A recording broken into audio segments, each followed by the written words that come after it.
Hello everyone, welcome to the Ichimoku daily analysis for the SP 500 for Tuesday, July the 7th. Well, quite a bearish day today. Very large red-bodied candle. The market's closed down near the low, open near the high, which means that the bears are in control, they're strongly committed, and they've been in control for the whole day. Now, it's also a continuation of the first time frame downtrend. We still have a lower high and a lower low. And if you recall yesterday, we were looking for the support at the top of the Kumo to potentially hold, and we needed for the high of the previous candle to be taken out. And that didn't eventuate. The market just opened below the previous high today and traded off all day. Now, we highlighted quite some time ago, we were looking to the swing lows of the previous descending triangle, which was a failed descending triangle. We were looking at that to hold as support, and the market has closed pretty much right at that level.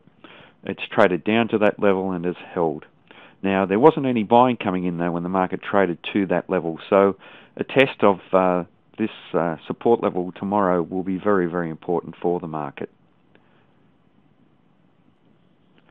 Now, if we look at our pattern that we highlighted previously, our reversal pattern, which was a potential complex head and shoulders pattern, we've had a very strong close down below the neckline now, which means that the pattern has been completed, and if the market follows through, we should have a target down here somewhere. We'll look at how we get the target soon.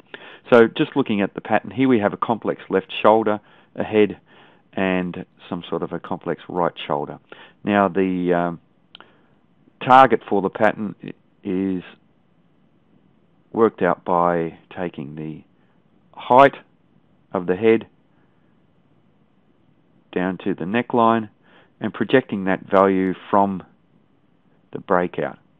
And that takes us down to approximately 821. Now we need to take into consideration other factors when we're looking at these targets.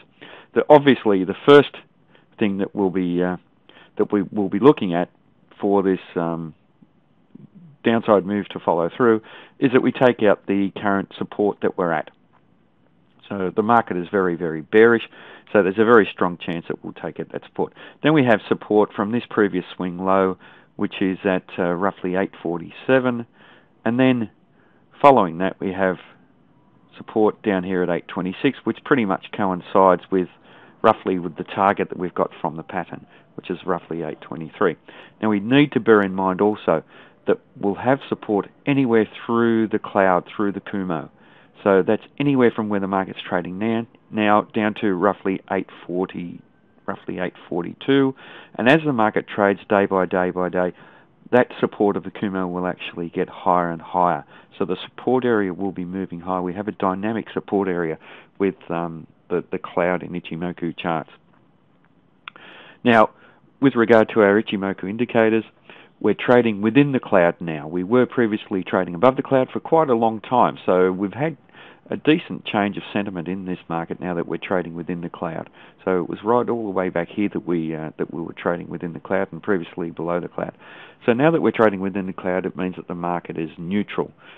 We previously had a bullish market as we saw this uptrend develop, and now the market is neutral. If we're trading down below the cloud, the market is overall bearish. Looking at the other indicators, our Tenkan-sen and Kijun-sen, the Tenkan-sen is below the Kijun-sen, which means that the market has a negative bias, and that's what we're seeing now. We have a downtrend in the market, and we're below both. The market is trading below both of these indicators, which means in the short time frame and in the short to medium time frame, the market is trending down as well, and we know by our peaks and troughs that the market's trending down. Also, if we look at the angle of these two lines, the Kijun-sen and the Tenkan-sen, they're both pointing down fairly sharply now, and we haven't seen them pointing down anywhere through here, except for the Tenkan-sen was pointing down, which reflected this downswing here, and it's the first time for a long time that the Kijun-sen has been pointing down. So that could be fairly significant for this market. So it's likely that we'll get some sort of follow through and trading down potentially to this target or to the bottom of the cloud or the Kumo or one of these support areas. Now, just looking at the trend again, we identified that we're in a first time frame downtrend because we had a lower high and a lower low for the current candle. But looking at the configuration of the peaks and troughs, we still have a continuation of the downtrend. Here we had a peak, a trough, a lower peak and a lower trough. And at that point we had a second time frame downtrend in place. The market traded up to this very strong resistance zone that we identified some time ago. Took out the previous swing high here on iffy trading, very indecisive trading, and then the market sold off. So we didn't have an uptrend. We needed to have a new second time frame uptrend. We needed a higher peak and a higher trough, which we failed to have. So we had a higher peak, but now we have a lower trough. So the downtrend continues on its way, and we know from our technical analysis that the previous trend is in force until we have evidence otherwise. So there was every likelihood that the market was going to sell off after a failed rally up here. Now, looking at the dynamics of the downswings in this second time frame trend, we looked at this a few days ago, that when the market sold off on these downswings, there's been very, very large candles, very large red candles, and the market's rallied on fairly weak candles. Here we had a fairly strong candle, but it was the only strong green candle that we had in this upswing. So there was every likelihood that the market was going to continue in this second time frame downtrend. Now, interestingly though, when the market sold off in these very large red candles, it's only lasted for a couple of days. We had following this second day of very strong bearishness, we had an indecisive spinning top candle and then a very weak rally. Here the market sold off very strongly for one day, another spinning top. So here we've had 2 days, another very large red candle, but there's a strong chance that we may get a rally soon. So some of this support may hold here.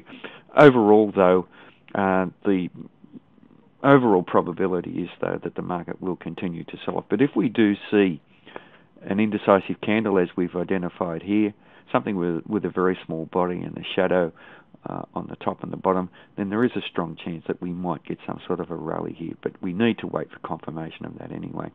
So today a fairly bearish day, confirmation of the head and shoulders pattern, likelihood that the market will continue to sell off.